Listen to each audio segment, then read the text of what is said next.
பேர் வந்துட்டு உச்சுராஜாங்க. நான் வந்துட்டு தமிழரசி சுந்தரி இந்த வந்து பணம் கொஞ்சம் வட்டி பணம் வாங்கியிருந்தோம். வாங்கின பணத்துக்கு மேல வட்டிக்கு மேல வட்டி போட்டு எல்லாம் பணம் கட்டிட்டாங்க. கட்டி மீறி இன்னமும் கூட எங்களுக்கு வந்து பணம் கட்டணும் அப்படின்னு கூப்பிட்டு எங்களை டார்ச்சர் பண்றாங்க. அது இல்லாம வந்துட்டு நீங்க எங்க வேணா போய் சொல்லுங்க, நான் எங்கனால பணம் கொடுத்து எங்க வேணா பேச முடியும் அப்படின்ற மாதிரில எங்களை வந்து ரொம்ப பயமாத்துறாங்க. நான் இல்லாதப்ப என் ஒய்ஃபை போட்டு வீடு கூட அடிக்கிறாங்க. ஏன்னா அவங்ககிட்ட வந்து ஆள் போல ரவுடி சபல நிறைய தொடர்பு இருக்குதுங்க. அதை ஏற்கனவே அடிச்சனால தான் நாங்க வந்து முறையா வந்து காவல்துறை வந்து நாங்க வந்து புகார் கொடுத்தோம். கொடுத்தக்கு அவங்க என்ன சொல்றாங்க, சமரசம் மாதிரி பேசி அனுப்பிச்சு விட்டாங்க. வேற மாதிரி கட்டிங்கன்னு சொல்லி அனுப்பிச்சு விட்டாங்க. மாதேஸ்வரன் ஒருத்தர் விசாரிச்சாருங்க. அவர் தான் பெருசு விசாரிச்சு போய் அனுப்பி யாரும் பேசக்கூடாது வைக்கணும் சொல்லி அனுப்பிச்சு விட்டாங்க. மீறி எங்களை வந்துட்டு இன்னமும் துன்புறுத்தல் பண்றாங்க. நேற்று நைட்டு வரையும் நாங்க சூசைட் அட்டன் பண்ண, என் ஒய்ஃப் வந்து சூசைட் அட்டன் பண்ணாங்க.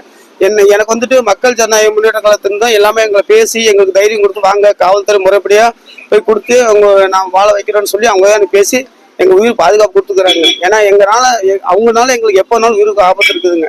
ஏன்னா அவங்ககிட்ட ஆள் போல ரவுடி போல எல்லாமே